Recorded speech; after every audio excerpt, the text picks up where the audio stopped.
Saksikan terus BGS Tulungagung Channel.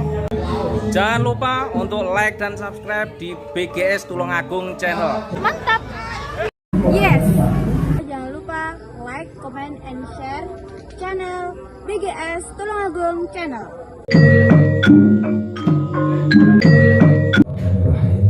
Assalamualaikum warahmatullahi wabarakatuh. Alhamdulillah, wassalatu wassalamu ala rasulillah, la hawla wa la quwwata illa billah, amma ba'da.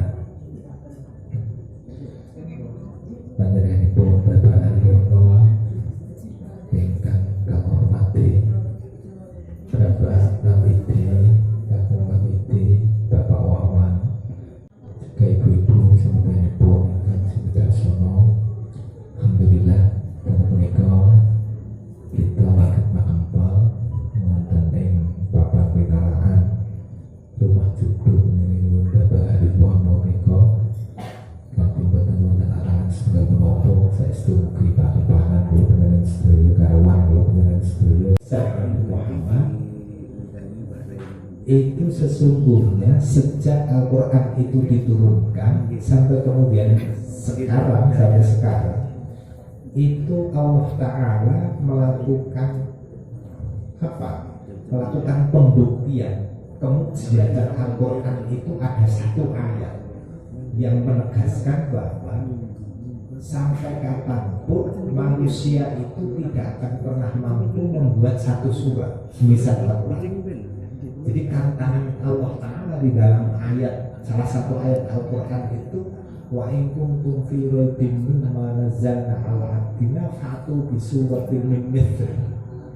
Seandainya kamu itu merasa ragu bahwa Al-Quran ini benar-benar dari Allah, maka coba kamu membuat satu surat saja semisal Al-Quran ini. Itu tantangan itu semenjak Al-Quran diturunkan sampai sekarang. Itu berlaku sampai hari kiamat berlaku, dan sampai kapanpun dari Allah Ta'ala itu tidak akan pernah ada yang mampu itu. Karena apa?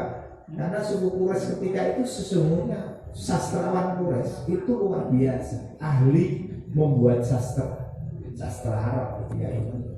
Tetapi ketika dihadapkan dengan Al-Quran, ini ternyata para sastrawan Arab sekalipun ini tidak mampu membuat semisal Al-Quran. Kita contohkan misalnya, kalau dalam Al-Quran itu ada Al-Qariyah, Mal-Qariyah, wa ma adraka Al-Qariyah, ayat itu misalnya. Ini kemudian ada sastrawan Arab ketika itu kafir yang kemudian ingin mencoba mengimbangi ayat itu dengan al-fil, mal-fil, wa ma adraka mal-fil. Itu ternyata dari sisi maknanya itu jauh sekali maknanya. Kenapa? Karena ketika Al-Qariyah dibacakan Al-Qariyah, apa itu Al-Qariyah? Itu semua orang itu ingin tahu apa itu Al-Qariyah. Wa ma adraka mal-Qariyah. Siapa yang tahu tentang Al-Qariyah itu? Ini semua kemudian punya keinginan untuk tahu. Ini sangat berbeda dengan bikinan orang Arab ketika itu ingin mengimbangi Al-Qariyah itu dengan al-fil, gajah. Apa itu gajah? Nah itu tidak ada unsur keingintahuan seorang. Kenapa? Karena semua sudah bisa melihat. Ketika disebut al-fil, gajah itu gampang itu, telalinya panjang, pabrik-pabriknya besar dan seterusnya. Jadi sangat berbeda. Nah sampai kapanpun maka dikatakan inna nahnu nazzalna dzikra wa inna lahu lahafidun. Ini apa? Itu keistimewaan Al-Quran, kemujian Al-Quran. Yang kedua, saya kasih dua pembuktian apa? Kemujian Al-Quran. Yang kedua, kita tahu bahwa tadi itu jejak-jejak lahir Iwawan dia tadi menjelaskan tentang jejak-jejak luar biasanya langit yang tidak terjangkau seperti itu, tidak terjangkau oleh akal pikir. Kenapa? Karena luasnya, karena dikatakan langit itu sampai sapitu, jadi ada 7 lapis. Nah, 1 lapisnya saja itu berapa tahun cahaya, itu sudah kita mikirnya tidak kok itu kok sampai yang tetapi sesungguhnya Allah Ta'ala di dalam Al-Quran itu justru memberikan perumpamaan yang paling sederhana, makhluk yang nampaknya itu sangat lemah di dalam Al-Quran itu. Allah Ta'ala menyebutkan Innallaha la yastahi ayyadriba mathalan ma ba'udatan fama fawqaha. Sesungguhnya Allah Ta'ala itu tidak merasa malu untuk kemudian memberikan perumpamaan tentang ciptaannya berupa apa? Nyamuk, kata Allah. Nyamuk nih, ya Allah. Jadi ketika kita mengagung-agungkan, kita mengatakan luar biasanya alam sana, alam langit sana, kehidupan langit sana. Allah Ta'ala justru malah memberikan contoh yang paling sederhana, yaitu berupa nyamuk yang sangat dekat dengan kita. Allah Ta'ala tidak untuk memberi perumpamaan makhluk semisal nyamuk. Ternyata kalau kita mau berpikir adanya nyamuk di Indonesia, bisa jadi pulau penjenengan sedaya sekerawuh ini dengan nyamuk itu justru malah berarti nyamuk dibanding pulau penjenengan. Kenapa? Karena berapa ribu atau berapa juta manusia yang lantaran adanya nyamuk mereka bisa bekerja. Nah, kalau penjenengan sedaya ini mawon kan nyebut ki merek obat nyamuk kan wis ra iso. Sing rawuh niki seluruh merek obat nyamuk itu kayak jumlah merek iki. Nah, terus setiap merek iki sing nyambut gawe ana piro? Durung doktere nyamuk. Oh, itu luar biasa. Oh, Masya Allah, ini artinya apa? Artinya ketika kita ingin menjangkau sesuatu yang jauh, sesuatu yang besar di alam jagat raya ini, oleh Allah Ta'ala diingatkan dengan apa? Dengan perumpamaan tadi itu makhluk yang sangat kecil, tetapi sesungguhnya tetap memberikan nilai manfaat bagi pulau penjenengan sedaya. Artinya. Ini dua ayat tadi. Nah, sekarang itu mukjizat pertama ketika Nabi berupa Al-Quran. Kemudian yang kedua ini peristiwa tentang Isra Mi'raj. Tentang Isra Mi'raj ini dari tingkat RT, tingkat RT, tingkat kelurahan, kecamatan, provinsi sampai nasional, guru.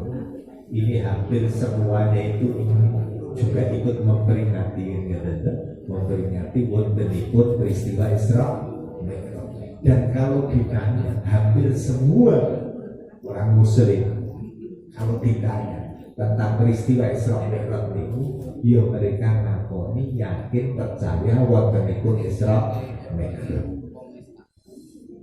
Tapi sesungguhnya konsekuensi dari mengakui percaya adanya Isra Mi'raj itu yang sesungguhnya 50% dari jumlah penduduk Muslim di Indonesia ini kira-kira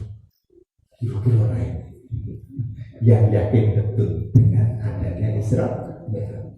Ngeten maksud kula. Setiap orang Muslim ketika ditanya percaya orang anaknya Isra Mi'raj, percaya karena itu bagian dari mukjizat Kanjeng Nabi. Itu hampir semua akan mengatakan percaya. Tetapi ketika kemudian ditanya, apakah jenengan itu benar-benar sudah menikmati hasil dari Isra Mi'raj, oleh dari Isra Mi'raj niku empun apa dereng? Niki sing kemudian jawaban rada nopo niku arupi sholat dan salat. Dan ini tadi yang telah disampaikan oleh Pak di bawah tadi. Jadi sholat 5 waktu itu sesungguhnya adalah pembuktian bahwa kita itu iman kepada peristiwa Isra Mi'raj. Lha wong nek ngaku iman percaya anak Isra Mi'raj tetapi kemudian tidak mencicipi oleh-olehnya, kuwi ya jenenge ya rada ngaku sine. Padha karo misalnya bener sampai tulis tekan mojo, pun buktine apa? Joger ka ojo ke Jogja misalnya. Oleh-oleh apa? Oleh-oleh Jogja ini kenapa?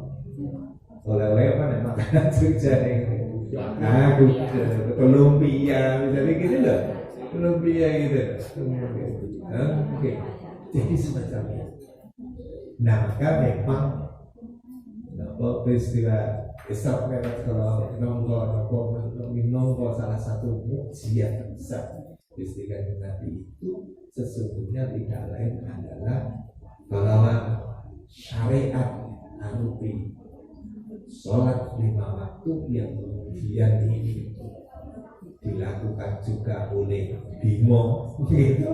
Bimo ketika menyatu dengan Dewa Rucinya saja yang dilakukan oleh Buddha, sang Buddha ketika kemudian menyatu dengan yang Buddha Gautama ketika sampai pada Bodhi, kemudian juga dilakukan oleh Gusti Kanjeng Nabi Muhammad ketika menghadap Allah Ta'ala sampai Sidratul Muntaha.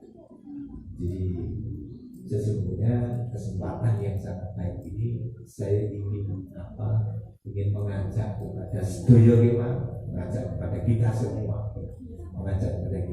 bahwa sesungguhnya adalah ciptaan Allah yang berada di sekeliling kita, yang dekat-dekat dengan kita, ini sesungguhnya sudah perlu mendapatkan perhatian, perlu mendapatkan pengajian yang sesungguhnya juga memadai. Jadi ketika kita menganggap sesuatu yang luar biasa di angkasa sana, benda-benda langit yang besar dan seterusnya yang istimewa, tetapi sesungguhnya apa yang ada di sekeliling kita itu juga sesuatu yang luar biasa.